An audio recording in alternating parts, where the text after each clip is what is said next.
So it's everybody's favorite time of the year, a new Apple event. So in this Apple event, there was a lot. Like, it was only a 1-hour event, but there was so much in here that it absolutely blew my mind. I'm mentally drained right now, but I'm just gonna get through this video, talk to you guys about some of the things that were launched and what I think about them. So right off the bat, they just started with services. So the Apple Card will now allow you to merge accounts with spouses or partners. The Apple Card family allows anybody with 13 years or older to get an Apple Card from their parents' account. This one was a little bit more unclear. I didn't know exactly what they're talking about, but it's called Apple Card Family. I think it should be like an add-on, like a credit card add-on. You can add on your family members.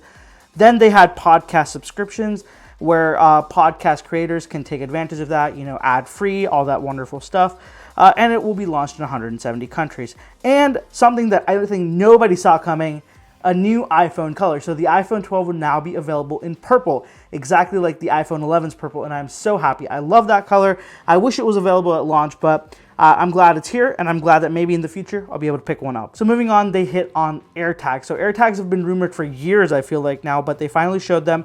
It's a tile tracker-like thing. It'll track your movements it'll track your objects with a U1 chip.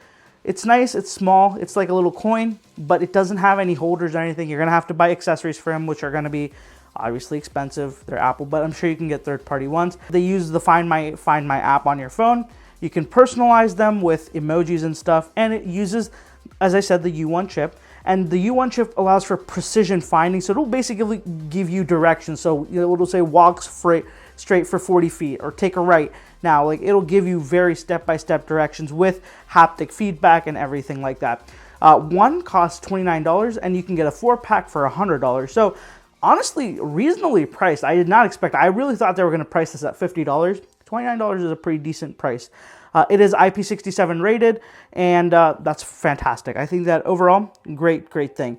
Moving on, let's talk about Apple TV. I was really hoping for this one, and we finally have a new Apple TV. The physical appearance is the same. The inside has an A12 Bionic chip, but the biggest improvements are, better HDR frame rates, enhanced AirPlay playback for HDR, and there's a new remote. There's a lot to talk about with this new remote. It's now aluminum, completely no glass. It's got a new click pad, and it's got touch controls, but it's also got the iPod-like spin control, so you can kind of scroll through things with that. Fantastic, love that. It also has a power and mute button now, which is awesome because that allows you to completely control your TV with it. It now has two variants, 32 gigs for $180, 64 gigs for $200, which I'm not really happy with. I wish the price was a little bit lower for what it is, but it is what it is. It's not more expensive than the last one, but it just stays at the same price. And you can order it on April 30th, and it will launch at some point in May. Moving on, let's talk about the biggest thing about this event, which was the Mac. I thought it was going to be the iPad, but it was actually the Mac. There's a new iMac design. I don't like the design. Let me explain what it looks like. I'll put photos up here as well. It's got white bezels, it's got a really large chin, but it's super thin, and it has very loud colors. And none of those colors are black, which sucks. It looks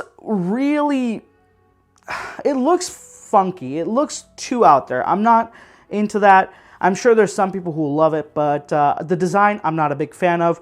Let's move on to the tech specs. So it has a 24-inch display now, but in pretty much a very similar frame or a similar size of the 21.5-inch iMac that it's replacing. It has a 4.5K display, which allows 500 nits of brightness.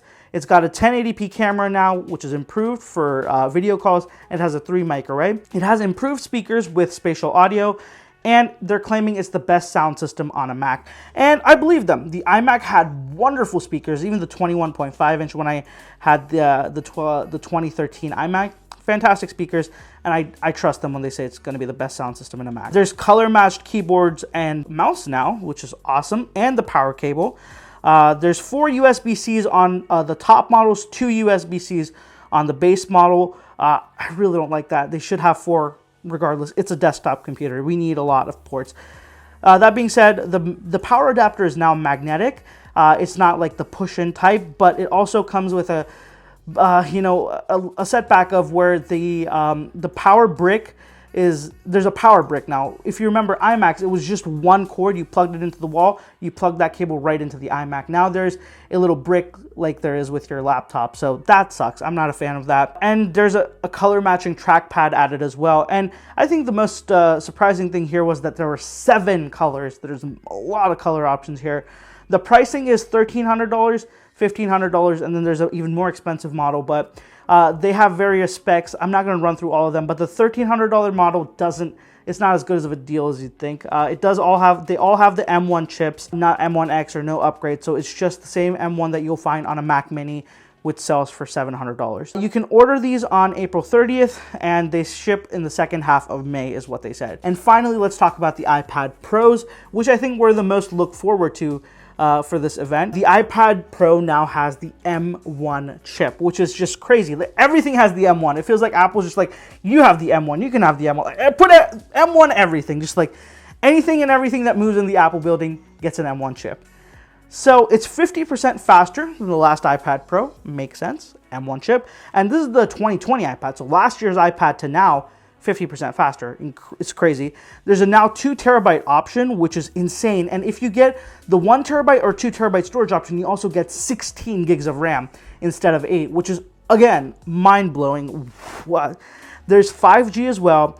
And this all applies to both. And there's a new feature on the camera called Center Stage, which I'm really excited about. So the front camera, it has an ultra wide field of view.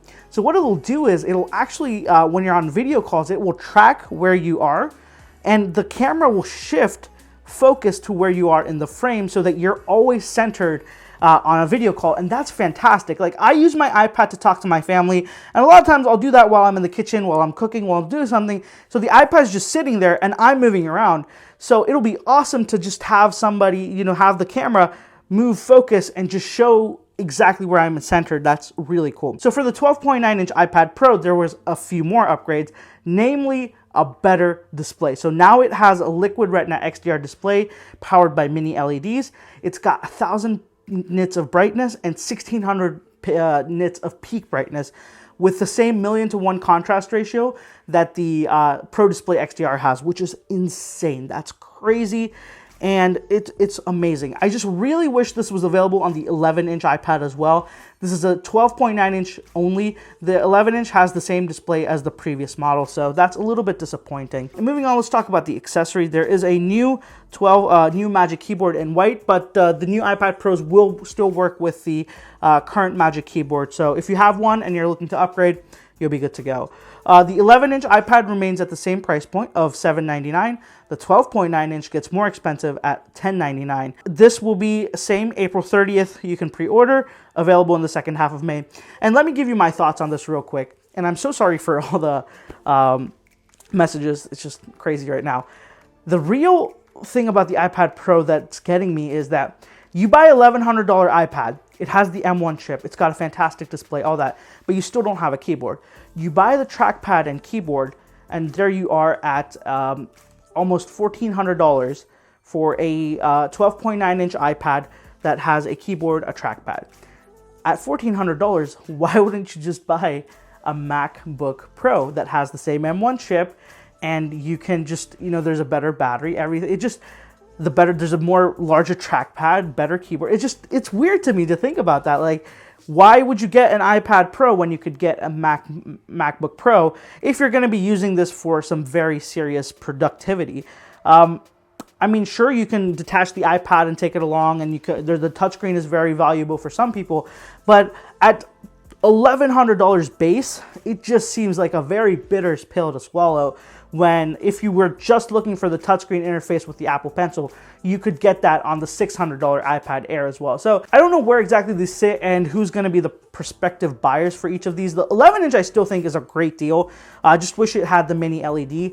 Other than that, I think that this event was so incredibly loaded. I'm not a fan of the Mac Mini. I'm sorry, the iMac. I can't see why there were some decisions made there, but overall, I think the event was positive. I liked so many of the products, and I'm very appreciative that they're going through these super quick. They don't waste time. So in 1 hour, they fit in so much. It was crazy. If this was any other Apple event, of the past, this would be a 2-hour event minimum, or this would be spread into multiple events. So happy to see that they're kind of stepping up pacing and just getting to the point and keeping things going. Fantastic. Love it. So let me know what you guys think of the new Apple products. I'm excited about them. I'm definitely getting the Apple TV. Might get the iPad Pro. Not sure about the AirTags. We'll see what happens in the next couple of weeks. But I'm very excited for them. I want to know what you guys think. I want to know what you're going to be getting if you're going to get anything. If you have any more questions, thoughts, concerns, let me know down in the comments below. And if you haven't already, be sure to follow me on social media. I'll have all the handles right here on the screen and, of course, down in the description below. Thank you so much for watching, guys. I'll catch you in the next one.